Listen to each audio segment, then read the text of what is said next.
I'm Roman Yossi of the Nashville Predators. I'm Dante Fabro of the Nashville Predators. This is Philip Forsberg of the Nashville Predators. I'm Colton Sissons of the Nashville Predators. I'm Eustace Aros of the Nashville Predators. You're listening to the Renegades of Puck with Crazy Charlie. Welcome to the bunker. Welcome to the Renegades of Puck podcast. I'm your host and captain, Crazy Charlie Saunier. And before we get to the No Half Step in Hockey coverage, let me direct you to our home website, renegadesofpuck.com. Once you go to renegadesofpuck.com, you'll learn everything you need to know about the show. Once you're good and educated about the show, click on that merchandise tab. That's going to take you straight to our classic logo tee, our Pride logo t-shirt, all of our special event t-shirts, and so much more. All the gimmicks you've come to know and love and expect from the Renegades of Puck are all still available in our online store. Socks, throw pillows, wall art, bed sets. Easier said, you could outfit your entire person or your entire body with Renegades of Puck merchandise, and we certainly would appreciate if you would do so. After all, we've sold out so that you can buy in.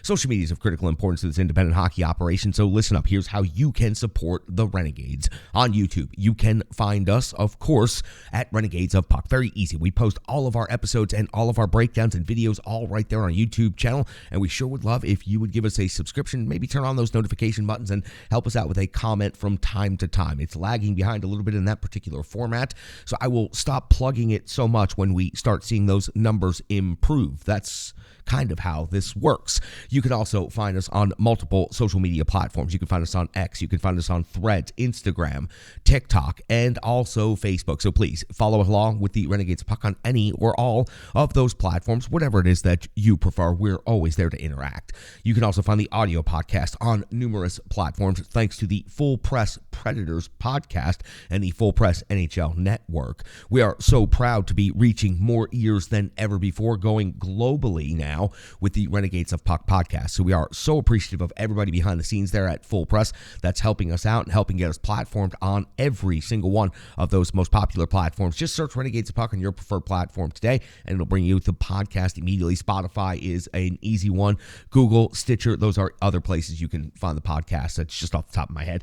It can be found in various and numerous places, though. Venmo, that's how you can help support the Renegades of Puck by making a financial donation or just becoming a partner of the Renegades of Puck. Stick taps, love, and respect to everybody who's sent us a couple of dollars along the way to help us out. We've had to really make some significant upgrades in our tech behind the scenes, and a lot of it has to do with storage capabilities. When we started this operation, had no idea we would have to one day be talking about our digital storage capabilities and the fact that we had maxed out 2 computer towers already. So appreciate everybody who's been able to help us resolve that situation. Thank you. It does help a lot, and it goes a long way to helping this independent hockey operation known as the Renegades of Puck. Scan the QR code that's currently on your screen, or just search Renegades of Puck in Venmo. And again, thank you to all you generous benefactors out there for helping the Renegades of Puck podcast stay in business and stay independent, which is where we like to be. Now, I know it is time for the No Half Step in Hockey coverage, so let's get to the goods. It's time for operation number 801. That's right, time for show number 801. And at this moment in hockey history, the preseason is complete. I mean, NHL preseason. It is what it is. And the Central Division, while the standings do not matter, I went ahead and printed the standings out as a part of the preview for the first game of the regular season, which is going to be the Nashville Predators versus the Tampa Bay Lightning in Tampa Bay. I wanted to get myself in better habit and good practice for the regular season, so I decided to utilize the final preseason game to go ahead and do a full show breakdown so I could get myself back in the groove of doing this on a daily basis. So let's start with the Dallas Stars finishing first overall in the Central Division during the preseason. In 6 games, they went 4-1-1. They had 9 points. The Minnesota Wild went 4-1-0 and had 8 points on the season. St. Louis Blues also with 8 points. The Chicago Blackhawks with 6. Arizona with 6. Winnipeg Jets with 5. Colorado with 4. And the Nashville Predators with 3.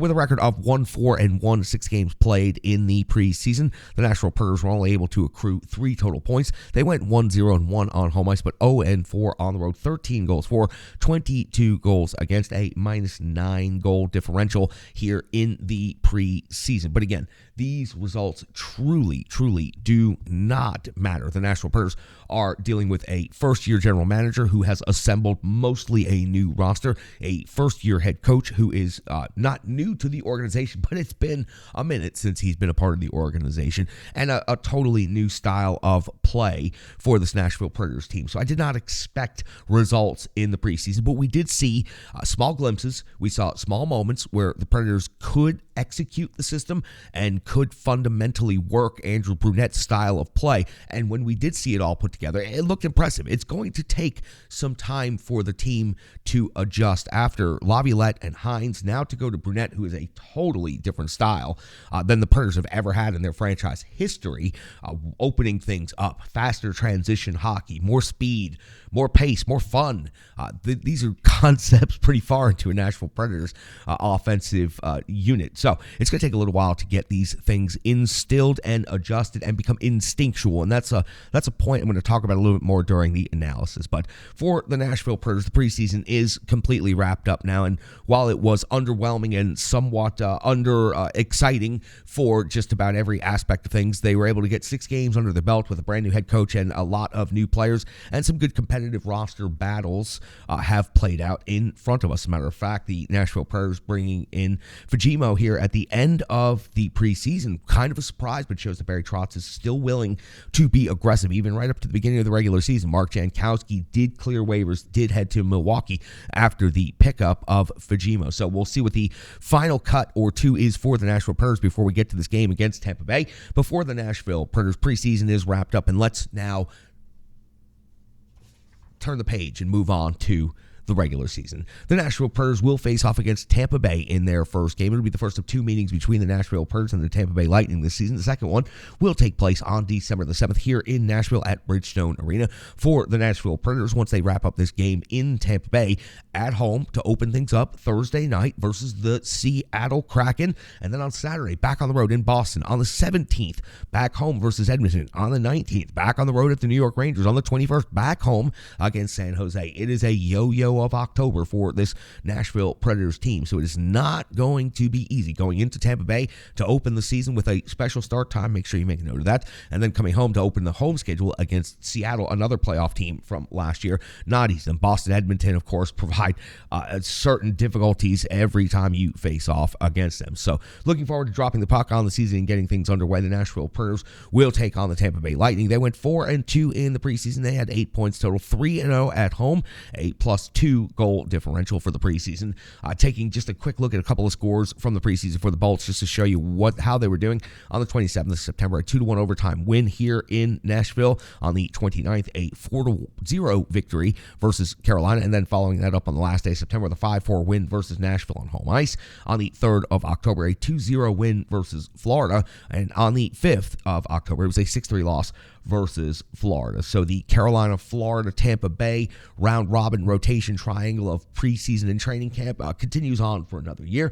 I don't mind it so much. It gives the players and the team an opportunity to go down and play in Florida at a very, very nice time of year, and that's team building, team bonding, all the things you can say. I kind of miss the Predators preseason from many years ago, where they would spread out around the region and play games all over in Memphis, in Huntsville, up in Kentucky, where they would truly work on growing the fan base. I know it hasn't been necessary to grow the fan base over the last couple of years, but with the renewed vigor and energy and youth to this team, maybe going back to that style, and it was probably too late to do it this season, but maybe going back to that style in the future is something the Preds would look into. I truly think the Preds would do good to put on a little bit of a preseason game in some of their other regional rinks. They could really start to develop those fan bases in those particular areas, and I'm thinking about Knoxville. Knoxville would be a really good spot for the Preds to find themselves a rink to play a preseason game at. I'm obviously in preseason form still because I bumped the mic like 6 times already during this segment right here. So for Tampa Bay, preseason is wrapped up. The Nashville Predators preseason is wrapped up. These two teams will face off on Tuesday afternoon. During the preseason, they did compile some statistics. Goals for the Preds at 13, 2.17 per game. That number's pathetic, but we talked about it already. The goals hopefully are going to come later. The goals against, 22. 3.82 for the Predators. 3.70 is not a healthy number. We need to see the goals for go up, the goals against come down. Shots for the Preds generate 193 during the preseason, 32.1 per game. That's a good, respectable number. The shots against, they gave up 201, 33.5 per game against. So that's a little too high. The Preds trended very high in that statistical category all last season, though. This is something that does concern me. And again, Andrew Brunette is a bit of a power play wizard specialist.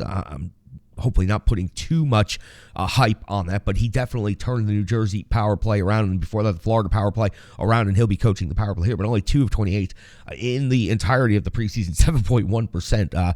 Please no single-digit power play percentage conversions this season for the Nashville Preds. On the PK, 16 out of 24 kill. That's only 67%. Again, power play efficiency needs to go up. Penalty kill efficiency also needs to go up. 8 power plays goals against in 6 games is not going to be a winning strategy. Same metrics on the other side of the ledger. Coming out of the preseason, the Tampa Bay Lightning scored 18 goals. Not uncommon to see them scoring 3 goals or more per game. They gave up 16, 2.67. That's a respectable number. Shots for 186. That means 31 per game. Their shots against incredibly high in the preseason. 221 shots against, 36.8 shots against per game. That is a very, very high number. If this was regular season, that would be near the worst in the league, without a doubt. Their power play converted 8 times on 22 opportunities, 36.3%. That would be pacing near the tops of the NHL in regular season numbers. In the penalty kill, they were 21 out of 23, 91%. Also a very, very good number. Only 2 power play goals against in 6 games in the preseason. So Tampa Bay seems to have their roster already lined up and ready to go coming into this regular season game. They're always a tough team for the Nashville Preds, and they've been one of the premier teams of this generation for all of us watching the NHL. There's absolutely no doubt with some of the stars that Tampa Bay are able to continue to roll out, and at the point they are in their career, to see Vasilevsky one more time. Vasilevsky versus Rene was a staple in our coverage for several seasons, and now to see Vasilevsky just still going on and leading the Tampa Bay Bolts to a very, very successful seasons, it's pretty incredible. So the Tampa Bay Lightning, not an easy opponent for the Nashville Predators in this first game of the season. It's going to take the Preds, I think, somewhere between 5 and 10 games into the regular season to truly start getting things ramped up, make that 7 times above the cord now. But with the Nashville Predators facing off against Tampa Bay, Seattle, Boston, Edmonton, the Rangers, it might not be until the 21st versus San Jose on home ice that the Preds truly start to find a little bit of a groove. And I hope it's by that game, because if not, then it's going to be a difficult start to the season. And for the Nashville Predators, I know it's going to be a long season. There's a lot of change, a lot of youth coming into the lineup, a lot of different parts. But I expect the Nashville Predators to be competitive, challenging, and on the bubble, and at least a competitive game in and game out. They may not win game in and game out, but they are going to be competitive. That's what I'm looking forward to. I'm looking for the continued development of these players underneath a new general manager, new head coach, and some new veterans brought in, especially Ryan O'Reilly would be who I'm talking about right there. So, based on the limited information we have from the preseason, that's got it all set up for Game 1 for the Nashville Predators versus the Tampa Bay Lightning. We'll have the full game recap coming up in the evening, just after that game wraps up. No doubt we're going to jump right back in the bunker, and we are going to get to it. We cannot wait to be back covering each and every game, breaking it down. As a matter of fact, I got a game breakdown coming up for you, and it's coming up next right here on the Renegades of Puck podcast. First, let's hear from our returning sponsor and partner, Rebirth Sports. Love these guys. Check out their commercial right here. We'll be back after this. Hockey players are as unique as the game itself, and your uniform should be tailored to fit you. Rebirth Sports is your sports apparel tailor. From shells, bags, warm-ups, hats, hoodies, branding, and more, let Rebirth Sports be your custom hockey tailor. And don't forget to tell them they do more than just hockey. Rebirth Sports on Facebook, Twitter, and Instagram. Rebirth Sport, a match made in hockey. Welcome back to the Renegades of Puck podcast. Welcome to the Rebirth Sports full game recap. Let's go all the way back to October the 6th of the year 2023, when the Nashville Predators were closing out the preseason in Carolina versus the Hurricanes. This is how new coach Andrew Brunette deployed his lines in this game. Forsberg, Parsonen, and Fujimo, Nyquist, Glass, and Gurianov, Tomasino, Novak, and Evangelista, Trennan, McCarron, and Smith make up your fourth line, your defensive pairings. Yossi and Fabro, Del Gaizo, and Carrier, Barry, and Shen in net, Lankinen, in. The Nashville Predators played the Canes the night before, so we saw 5 players rotate out, 5 different players rotate in, different goaltender, and we see the Nashville Predators look to work on their very, very final roster spots and roster battles going into this game. We are 1 minute and 36 seconds into the first period, and Lankinen's coming in with save on Aho from the top of the circle. First shot, first save of the game at 4:45 of the first period. It's Bunting hitting the post at 4:49. McCarron's off the box, 2 minutes for kneeing. Teravainen's going to convert on the power play for the Carolina Hurricanes. It was a wrist shot from the top of the circle, giving the Canes a 1-0 lead at 8:46 of the first period. Lankinen comes up with a save on Natchez at close range at 11:01. Lankinen comes up with a save on Stahl. 11:46. Lankinen a save on D'Angelo. 13:34. Lankinen a save on Aho. 16:04. Lankinen a save on Drury. Lankinen very busy. Nashville Predators offense. Where is it?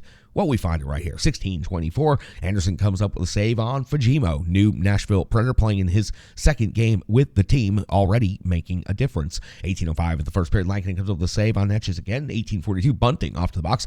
2 minutes for unsportsmanlike conduct. Appeared that he said one of those words you can't say over there near the bench. Aho then also picks up a penalty. 2 minutes for hooking. 5-on-3 for the Nashville Predators. For 1 minute and 20 seconds, we would see Anderson coming up with a big save on Barry before we hit the intermission. Now, even with the 5-on-3 at the end of the period, the Nashville Predators only able to generate five total shots on goal against Carolina Hurricanes. Carolina generates 1 goal in the first period and 13 shots on net. The 5-on-3 does carry over into the second period. It's a total of 42 seconds of carryover. Anderson does come up with a save on a Yossi heavy shot, but that would be the extent for the Nashville Predators. Very disappointing 5-on-3 here. 3:18 into the second period. It's D'Angelo off to the box, 2 minutes for high sticking. Carolina already back to the penalty kill, and it's Forsberg just lasering one off of the upper 90. His sights off by just enough. That ping could be heard all the way back here in Nashville. 6:50 into the second period. Anderson comes with a save on Yossi. 5th shot of the period for the Nashville Predators. That equaled their first period total. 8:07 of the second period. Anderson comes with a save on Tomasino with the blocker. At 8:57, Jarvis hits the post on a 2-on-1 off of a great feed from Burns. 9:31, Anderson comes up with a save on Glass. 12:38, Anderson a save on Barry's back. And 13:58, Trennan wins the battle on the half wall, fires it towards the puck. McCarron doing a great job setting the screen and looking for an opportunity for a rebound perhaps or a deflection there at the top of the crease. It turns out his tie-up of the defender allowed that shot to go off the defender's skate without the defender ever seeing it and redirects into the net. So Trennan is awarded with the goal. He just wheeled off the half wall and threw it at the net, and it goes in. Good job by McCarron. He does pick up an assist on the play. 13:58, we've got a tied hockey game through the second period. 16:31 of the second period, Anderson comes with a save on Tyson Barry. Barry, again, looking very good for the Nashville Predators so far in this preseason. 17:29 of the second, Lankinen comes up with a save on Pesci off of the rush. 19:09, Jarvis, after a bad turnover by the Nashville Predators below the goal line, comes crashing down the slot and finishes the play, giving Carolina a 2-1 lead at the 19:09 mark of the second period. In case you've never heard it before, it's your first year of coverage here with the Nashville Predators and the Renegades of Puck. Goals in the first minute and last minute of a period always carry so much more momentum and so much more weight, and no doubt that's going to happen right here. The Nashville Predators put up a much better performance in the second period, generating 11 shots total on goal, but Carolina ends up with 19 total at the end of the second period and maintains a 1-goal lead, 2-1. We go into the third period, 3:09 into the third period. Lankinen coming up with a save on Burns at 4:19.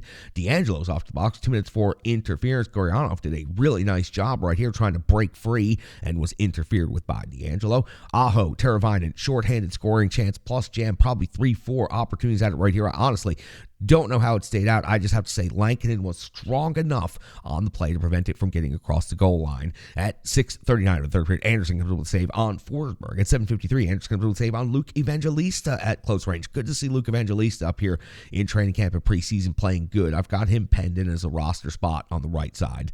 9:42, Lankinen comes up with a save on Natchez. We flip to the back of the sheet to see how the rest of the game goes. In 11:33, we find out that Carey is off to the box. 2 minutes for cross-checking. Lankinen comes up with one more big save on Natchez on this shorthanded situation. 14:46 of the third. Lankinen comes up with a save on Martinuk. 15:22. Natchez finally gets his goal for the Canes, making it 3-1. 15:45. Just 23 seconds later, Bunting makes it 4-1. And at 16:05, I just made one more note because it was the Preds' last opportunity of the game. Anderson comes up with one more save on Philip Forsberg. Your final is 4-1 in favor of Carolina. Just the previous night before, the Nashville Predators won 5-1 in the same matchup, and the Carolina Hurricanes outshoot Nashville 34-23 in this game, putting a wrap on the NHL preseason for the Nashville Predators. Again, Tampa Bay is their first opponent coming up Tuesday afternoon. Very big special opening day of national coverage all over the networks. It's going to be very fun. It's going to be very exciting, and I cannot wait. I always forget about the doldrums of the offseason in the summer, and while we did a really, really good job, effective job of kind of killing off that time doing some hockey history podcasts, the 20th Century Hockey Chronicle, by the way. The book's right here. You can hear the podcast if you go back and check out some previous episodes from over the summer. We did a good job, but nothing like the season. Nothing like being in the trenches and being in the grind on an everyday basis, breaking it down, talking about it. It's what we love to do. When we talked to Jim Behringer in episode 800, the two of us had a little side conversation about this is what we do. We get in our studio, we break down the tape, we break down the numbers, we go through it all, and we put out the best content that we can. I can't wait to be back doing that. It's so much fun. Last year was such a good year for the Renegades of Puck podcast, and that's thanks to each and every one of you out there. And thank you for supporting the coverage, and thank you for being with us for 12 years now. 12 years, 3 years. This is our third season starting this operation, just over 2 years in the bunker. Before that, 10 plus years on the radio here in the Nashville area. We will take another quick break. We'll come back. When we come back, we'll go through the normal. We'll go through the analysis, and then we will go through the box score, and we'll have everything covered, wrapped up, and ready to go for the regular season right here on the Renegades of Puck podcast. Hello, hello, hello. I'm Tracy, owner-operator of Strong Style Fitness. And that's me and my training assistant, Rizzo.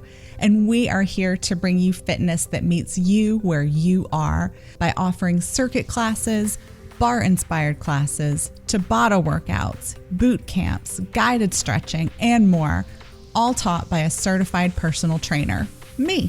To learn more, go to our website, strongstylefit.com. Subscribe on YouTube at Strong Style Fitness. Follow on social media at Strong Style Fit. But most importantly, let's get you moving. It doesn't matter if it's your first workout or you've been doing it for years.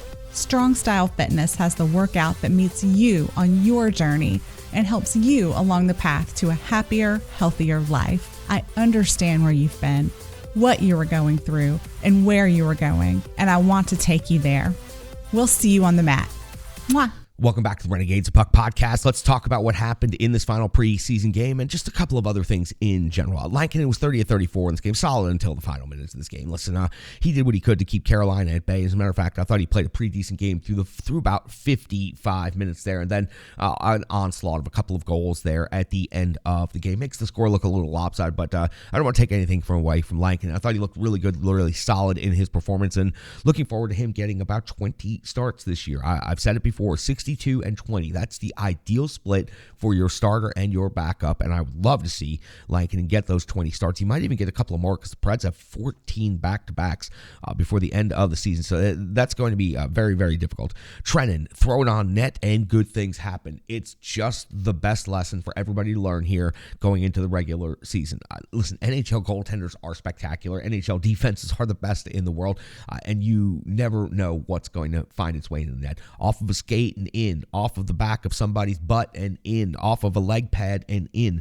Throw it towards the net, and good things can happen, even at the NHL level. So I'd love to see the Nashville Predators really embrace that moving forward. They didn't do a lot of scoring during the preseason. I'd love to see them embrace the concept of the greasy, hardworking, dirty goal that just happens to find its way to the back of the net. No particular superstar skill behind it, just a puck in the net for a goal. They all count exactly the same. The power play was 0 for 4 and the failed 5-on-3. that was maybe the most disappointing part of this night, because I'd really like to see this power play start to get the new momentum it's going to have. I mean, it's been so long since we've been able to talk about a quality power play here in Nashville. 2 for 28 on the preseason's putrid, but it's going to get better. Andrew Brunette will work with these players. We will have the normal full unit, and I've got to tell you, when we go over the box score, I'll talk about the players that are obviously going to be the top power play unit for this Nashville Predators team. You know what? A decent second period, not much else for this Predators team. I wasn't expecting a whole lot. Final preseason game, the Preds kind of gave us their regular season dress rehearsal, might be the most accurate way to describe it. The previous game on home ice to close out the preseason at home. Going on the road, this was just a matter of last-minute roster battles, last-minute opportunities for players on the fringe to impress the coaches. And I'm not sure that many of them were able to do that. There just wasn't a lot in this game. I think this was an opportunity for some players to step up. Fujima was very noticeable in this game. Yet again, that's 2 games with the Preds, 2 games where he's been very noticeable. I'm sure that's exactly one of the players that the coaching staff was wanting to take a look at. So again, there was a decent few minutes in this game, but there really wasn't a whole lot else. This is more about us getting back in the groove and the routine and the habit of covering the game in the style and the format that we do. And it's going to take time to turn this style into instinct. I have talked about the philosophy many times about when players are learning new systems, when they first come to a new team, everything in their brain is going so fast and they are thinking about what they're supposed to do. Even if it's only for a millisecond, they are still thinking, considering, pondering, wondering, making sure they're doing the right thing. There becomes a point through practice, through gameplay, through building up your chemistry with your teammate, your line mate, your defense partner, whoever it is and whatever it is. There comes a point where the style of play and your team becomes instinctual. You know where they're going to be. You know where the puck is going to go before it happens. And when it clicks to instinctual, that is truly a great, great moment to watch a hockey team. And I think the Preds are going to get there. When you have Roman Josi and you have Ryan McDonough and you have Tyson Barrie all back there on the blue, and let's not forget about Shen. You have 4 veteran defensemen. They are going to be able to help get the breakouts down. They're going to help get the system down, and they're going to become instinctual much quicker than a bunch of young players. Carrier and Fabro have plenty of experience at the NHL level, and of course Luzon does as well. For the forwards, I think it takes a little bit longer to become instinctual because it's a heavy offensive lift for what the new coaching staff is asking. They want offense. They want the players up there moving the puck quickly and putting the puck back in the net. What I saw out of the first line last night, Forsberg, Parsonen, and Fujimo, that's 3 quality skaters right there. I know Parson's not going to play center on the first line. It's going to be O'Reilly, but Fujimo maybe can squeak into that spot. We're going to find out here very quickly in the next couple of days. But it's going to take a little while for the style to take and become instinctual to where the team doesn't have to think about it whatsoever. And that'll be a glorious and fun time to cover this team. And that's really, really where we're at with the team right now. We just have to keep observing and give a little bit more patience. And hopefully each game they get a little bit more instinctual and less reactionary. That's going to do it for the analysis portion of this. We'll go over the box score real quick, and then we'll have some final words. We'll do that right after this break, and we'll feature Stripe Digital Solutions in this particular break. And again, thank you so much to our sponsors for coming back for another season of coverage. We sure do appreciate and love everything that you guys do to help us out. Stripe Digital Solutions, you'll hear about it in the spot. They've done so much to make our life better here in the bunker. They have handled so many intimidating concepts that frankly a small business owner doesn't have time to look into. So we'll be back here from Stripe Digital Solutions, and we'll come back and take a look at the box score right here on the Renegades of Puck podcast. The digital environment can be quite intimidating, time-consuming, and cumbersome, especially with all those other areas that need attention at your business, and that's why Stripe Digital Solutions is here to help. I know, because that's exactly what Stripe Digital Solutions did for me and the Renegades of Puck. From designing my home website and helping me create my merchandise to special event posters, brand building, and social media management. But it's not just that, it's so much more. Stripe Digital Solutions has helped me every step of the way. From startup to full-time operation, Stripe Digital Solutions has been there to assist and advise every single step of the journey. In today's fast-paced world, the path to success is having a strong digital partner, and nobody is better in the trenches than Brandy and Stripe Digital Solutions. Get the solution before it's even a problem with Stripe Digital Solutions. All right, let's spend just a minute here on the Renegades of Puck podcast going over the box score. Not a lot to talk about for the Nashville Predators, but I did find something that I want to highlight and something unique. The only goal scorer in the game was Yakov. Trenton, again, throw it at the net. Good things can happen off a defenseman's skate blade and redirected perfectly into the net. Michael McCarron was setting the screen, and that opportunity also helped set the play up. So for McCarron, who was, you know what? McCarron was really noticeable in this game. Out of a lot of players that weren't, McCarron was. The other assist goes to Tyson Barrie, another player that was very, very noticeable in this game. Shots on goal leader, Yakov Trenton with 4, also had a goal. Roman Josi also with 4. Not unusual to see Roman Josi right there. Your hits leaders for the game. Cole Smith had 6. However, I can't recall really ever hearing his name out there. Cole Smith also was joined by Luke Shen with 6 hits. Now, something I wanted to point out right here, and that is the time on ice, and not just the time on ice for the regular skaters. Forsberg, 18-14, led the forwards. Tyson Barrie led the defensemen, 21-14. Josi was 20-58, second among defense. But I wanted to point out the power play time on ice, because this clearly gives us an indication of who you're going to see on the power play, or at least who the coaching staff feels confidence in putting out there on the power play. Luke Evangelista had 3:48 in power play time on ice. I am very, very happy and excited to see that, because I think Luke Evangelista can be set up for some great success out there on the power play. With the frame that he uses and the way he can go to the net and be physical in the greasy areas, he's exactly what the power play needs. Philip Forsberg, of course, is going to be a feature of the power play. 3:55 in time on ice in this game. Glass, 3:49 in time on ice. And Tyson Barrie, 4:03. Roman Josi, 4:32. So after on the blue line, Barrie and Josi took up almost every second of power play time. 8 seconds of power play time for Carrier, 11 seconds for Delgaiso, 12 seconds for Fabro, and none for Luke Shen. So I think this gives us a pretty good and better indication of what Andrew Brunette is going to be doing with the power play unit moving forward.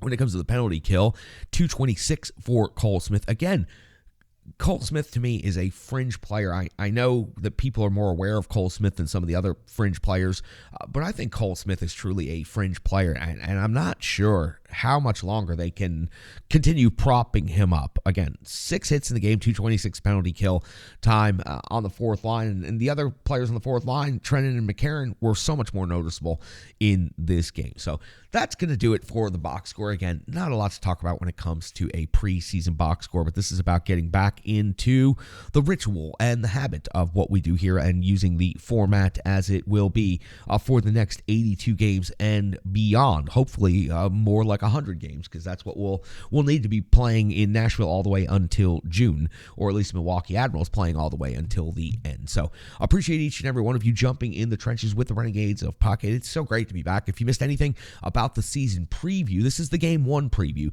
The full season preview was episode 800. We were joined by Jim Behringer, and we were joined by Brian Bass, and we'll be joined by different analysts and guests throughout the season, as you've come to know and expect from the Renegades of Puck. So go back and check out episode 800. If you need to know what happened before over the summer, go back and check out episode 798, 799. We did a really, really comprehensive full season recap. We went back to last season. We talked about the playoffs and Milwaukee Admirals, and we also talked about the different moves and the draft and the award show and all those things. So the last couple of episodes will really get you caught up if you've missed everything that's happened since the end of last season. We've got you covered here on the Renegades of Puck podcast. Great to be back in the bunker. Great to be getting things going again.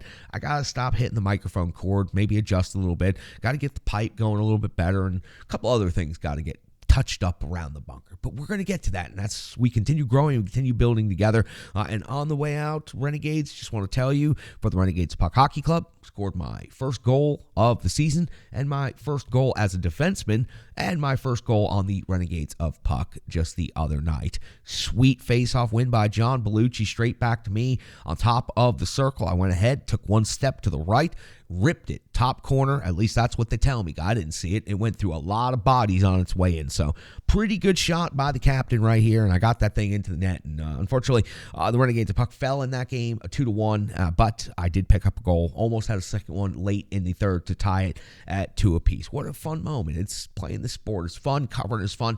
I love everything about it. I truly, truly enjoy covering it, playing it, talking about it, whatever it is. When it's hockey, it's all about my enjoyment. That's where I like to be. All right, Renegades, we're back in the habit. We're back in the trenches, and I cannot wait to be talking to you about regular season hockey coming up in just a couple of days. Operation number 801, the number's long gone, I think. Show number 801 is in the books, and I sure do appreciate each and every one of you for joining us out there. Looking forward to bringing you more content starting on Tuesday afternoon. Stick taps, love, and respect, Renegades. I am your host and captain, Crazy Charlie Saunier.